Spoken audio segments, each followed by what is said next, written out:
Indian Muslims for civil rights کی جانب سے کل دہلی کے جواہر بھون میں ایک پروگرام منعقد کیا جا رہا ہے جس میں مسلمانوں کے مسائل پر بحث کی جائے گی۔ اس پروگرام میں مسلم رہنما اور سیکولر پارٹی کے لیڈران شرکت کریں گے۔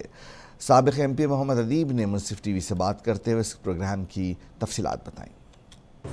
کل ایک بہت ہی بڑا پروگرام ہونے جا رہا ہے جس میں کئی سارے مسلم لیڈران شامل رہنے والے ہیں۔ اس پر زیادہ بات چیت کے لیے ہمارے ساتھ پورب سانسد محمد ادیب صاحب موجود ہیں۔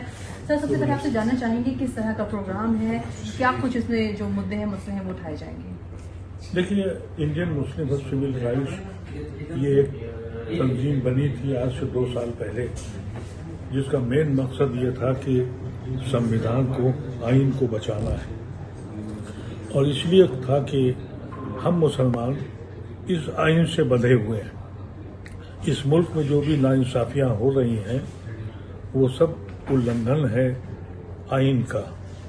ہمارے گھروں پہ بلڈوزر چلتے ہیں، ہمارے لوگوں کو لنچ کیا جاتا ہے، ہمارے بچوں کو جیلوں میں ڈالا جاتا ہے، جھوٹے مقدمات میں طرح طرح کے الزامات لگتے ہیں۔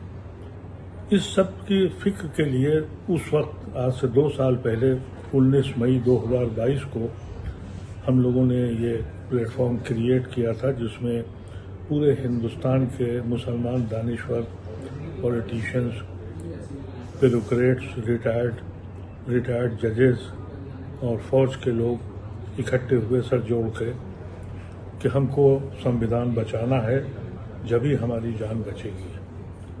خوش نصیبی یہ ہوئی کہ اس بار پولیٹیکل پارٹیز نے الائنس کیا اس نام پر کہ ہم سمویدھان بچائیں گے۔ نتیجے کے طور پر پورے ہندوستان میں ہر سیٹ پر مسلمان نے متحد ہو کر بغیر کسی سوچ کے، اپنے لالچ سے یا پیسے سے متاثر نہ ہوتے ہوئے ایک طرفہ ووٹ ڈالا۔ نہ کوئی اس الیکشن میں مسلمان ہمیشہ بکھر جاتا ہے اور اپنے ووٹ اپنے لوگوں کو دیتا ہے، کبھی برادری کے نام پر، کبھی مسلک کے نام پر، کبھی ذاتیات پر اور کبھی پیسے پر۔ لیکن اس بار پورے ہندوستان میں یہ پہلا الیکشن ہوا جہاں مسلمان نے مدعے پر بات کی، پازیٹو ووٹنگ کری۔ اس کے نتیجے میں ایک انڈیا الائنس ایک پاورفل پاور بن کے آیا۔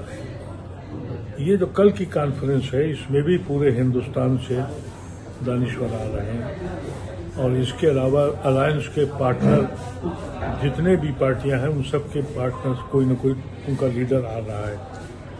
ان سے بیٹھ کر یہ بات کرنی ہے کہ اب جو الیکشن ہوا ہے اس کے بعد ہندوستان میں پولیٹیکل پارٹیز کا کیا رول ہوگا، اور یہ سمویدھان کی لڑائی وہ کب تک لڑیں گے۔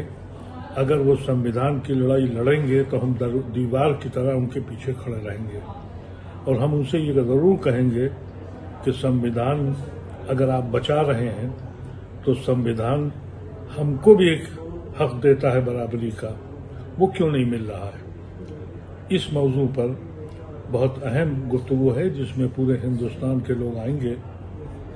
میں سمجھتا ہوں ایک خاکہ تیار ہوگا۔ یہ جو الیکشن ہوا ہے یہ تو لڑائی شروع ہوئی ہے، یہ ابھی ختم نہیں ہوئی ہے، تو پولیٹیکل لیڈرز کو بھی یہ سمجھانا ہے کہ آپ اپنے مقاصد کو چھوڑ کر اس ملک کو بچائیں، اس ملک کے آئین کو بچائیں، اس ملک کی اقلیت یعنی مسلمان جو تقریباً 20% ہے وہ آپ کے ساتھ کھڑا ہے۔ اگر آپ انصاف کریں گے تو آپ بھی بچ جائیں گے، یہ ملک بھی بچ جائے گا، اور ہم بھی بچ جائیں گے۔ ہمارے خوابوں کا جو ہندوستان ہے وہ ہمیں واپس چاہیے، اس کے لیے یہ کاوش ہے۔ ادیب صاحب، یہ بھی جاننا چاہیں گے، مسلم لیڈرنگ جو ایک اہم مدعا رہا ہے، اب تو ایک مضبوط وپکش ہے، تو کیا مسلموں کی آواز اب بہت اچھے سے اٹھ پائے گی، ان کے مسئلے پہ بہت اچھے سے کام ہو پائے گا؟ کہ اس طرح کی آواز اب ہمیں سننے کو ملے گی؟ اسی مقصد کے لیے ہم لوگ کانفرنس کر رہے ہیں کہ ہم نے آپ کو قوت دے دی ہے، اب آپ اپنا رول دکھائیے۔ ابھی تک تو آپ اپنی مجبوری بتا رہے تھے، لیکن اب تو ہم نے آپ کو قوت دی ہے نا، تو اب آپ منصف بن کے انصاف کریے،